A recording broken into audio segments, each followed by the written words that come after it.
ہوا تھا، آڈیو بیان تھا بہت پہلے، اس کا نام تھا زلزلے کیوں آتے ہیں.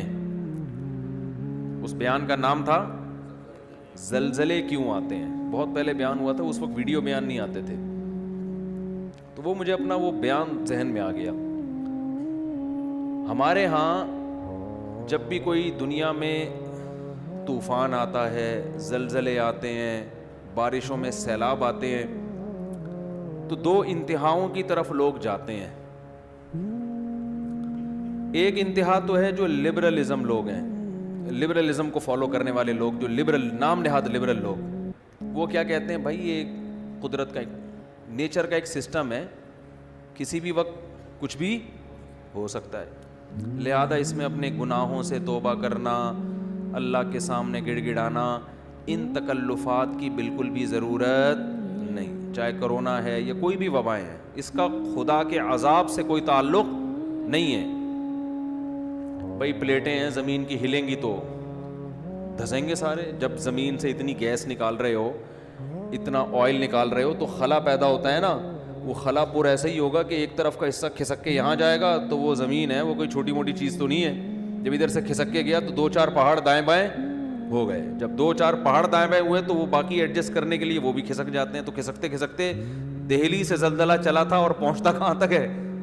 لاہور تک، اور درمیان میں بہت سے لوگوں کو لقمہ اجل بناتا ہوا جاتا ہے. تو وہ کہتے ہیں ایک تو سائنٹیفک حقیقت ہے، اس کا خدا کے عذاب سے اور ثواب سے کیا تعلق ہے بھائی؟ کیا کریں یار، پھر وہی باتیں اب سمجھانا مشکل ہو رہا ہے.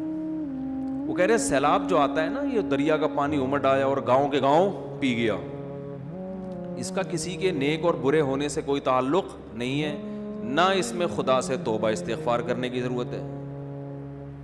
جو نام نہاد لبرل ہیں وہ یہی کہتے ہیں، اس میں توبہ کی کیا ضرورت ہے بھائی؟ یہ تو گلیشیئر پگھل گیا تھا، گرمی زیادہ پڑی تھی، تو پگھل جب جائے گا تو ظاہر ہے دریا میں پانی زیادہ آئے گا. جب پانی آئے گا تو ظاہر ہے سائڈوں پہ نکلے گا، جب سائڈوں پہ نکلے گا تو وہ جو بھی سائڈ پہ بیٹھا ہوا ہوگا اس کو بہا کے لے جائے گا. اس کا اس سے کیا تعلق کہ اس نے تہجد پڑھ کے بیٹھا ہوا ہے یا گناہ کر کے بیٹھا ہوا ہے؟ اس کا اس سے کیا تعلق ہے کہ وہ بد نظری کرتا تھا، سود کھاتا تھا؟ یہ مولوی لوگ تمہیں خم خمیں ڈراتے ہیں، دیکھو وہ گاؤں کے لوگ سود کھاتے تھے، عذاب آیا اور سیلاب پانی بہا کے لے گیا.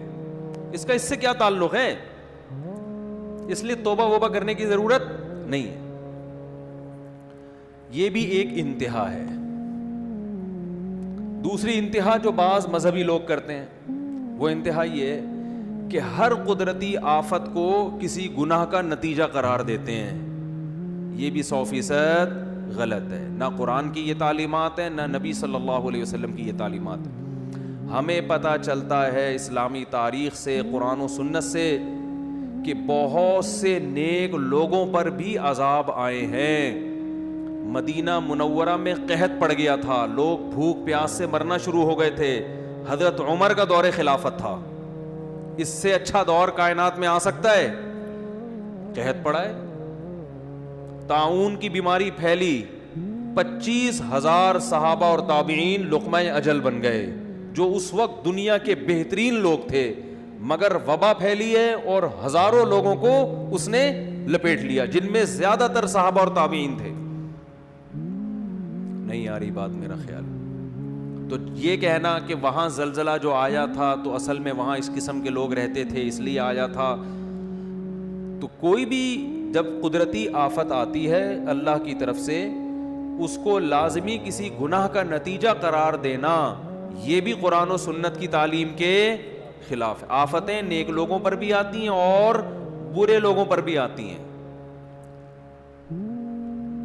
ہم قرآن و سنت میں جب غور کرتے ہیں نا تو ہمیں دو قسم کی آفتیں ملتی ہیں، اس زمین پہ ہوتی ہیں دو قسم کی. ایک آفت تو وہ قرآن نے بیان کی ہے جس میں واقعتاً 100% گناہ کا دخل ہوتا ہے، اور وہ اس عذاب کی کوئی سائنٹیفک لاجک نہیں ہوتی، وہ قدرت نے اپنی طرف سے کام کیا ہوتا ہے جس کا کوئی بظاہر سبب موجود نہیں ہوتا. ایسی آفتیں بھی آئی ہیں، جیسے قوم عاد اور قوم سمود پر جو عذاب آیا، قرآن کے ظاہر سے پتہ یہ چلتا ہے کہ اس عذاب کی کوئی ریزن، یعنی کوئی ریزن کا مطلب کوئی سائنٹیفک لاجک نہیں تھی اس کی.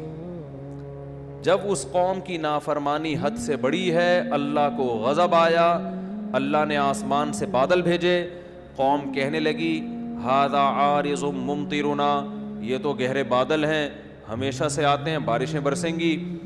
ان کے پیغمبر نے کہا بل ہوا مستعجلتم بہ, اس سے بارش نہیں برسے گی, اس دفعہ اس بادل سے کیا برسے گا, پتھر برسیں گے. اللہ ہم سب کو پناہ میں رکھے. اور ایسے پتھر برسیں گے تدمر کل شیء بامر ربها, ہر چیز کو اللہ کے حکم سے یہ پتھر توڑ ڈالیں گے. اور ایسی ہوائیں اللہ نے بھیجی کہ 7 دن 8 راتیں, سخرہا علیہم 7 لیال و 8 ایام, 7 راتیں اور 8 دن ایسی ہوا چلے گی کہ جو تمہیں اٹھا کے پٹخ دے گی. اور اللہ فرماتے ہیں کہ انہم اعجاز نخل خاویہ, جیسے کھجوروں کے درخت الٹے پڑے ہوئے ہوتے ہیں نا, ایک ہفتہ طوفان میں جب تھما 1 ہفتے کے بعد تو وہ لوگ ایسے پٹکے ہوئے پڑے ہوئے تھے, مرے ہوئے, جیسے کھجور کے تنے پڑے ہوئے ہوتے ہیں, لمبے قد کے لوگ تھے. نوح علیہ السلام کی قوم پر جو عذاب آیا, عذاب کے کوئی آثار نہیں تھے. ان کے جو محکمہ موسمیات اس دور کے تھے, وہ جو آثار دیکھ کے بتاتے تھے, ظاہر ہے تو ہر دور میں کچھ لوگ علامتیں دیکھ کے بتاتے ہیں نا, تو وہ کہہ رہے تھے کہ کوئی بارش کی رپورٹ, بولتے کیوں نہیں بھائی, نہیں ہے. تبھی وہ حضرت نوح علیہ السلام کا مذاق اڑاتے تھے. حضرت نوح علیہ السلام جب کشتی تیار کر رہے تھے اللہ کے حکم سے, تو قرآن کہتا ہے کلما مر علیہ ملأ من قومہ سخروا منہ, جب بھی لوگ گزرتے مذاق اڑاتے.